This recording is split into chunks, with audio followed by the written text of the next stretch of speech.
সবাই দেখো রুদ্র কাঁদছে, চলো জিজ্ঞেস করি কি হচ্ছে রুদ্র?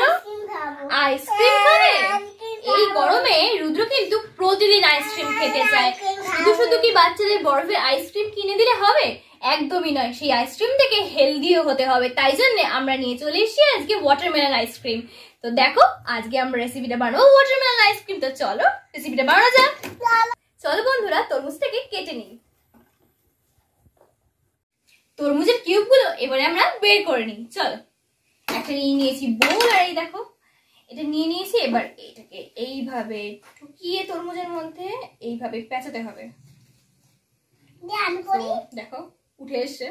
তরমুজের কিউবগুলো থেকে জুসটা বের করে নিচ্ছে। দেখো একটা ছাঁকনিও নিয়ে নিয়েছে। দেখো একটা চামচের দ্বারা প্রেসার ক্রিয়েট করে সেখান থেকে তরমুজের জুস বেরিয়েছে। তো চলো এর মধ্যে আমরা এখন মিলিয়ে ফেলবো।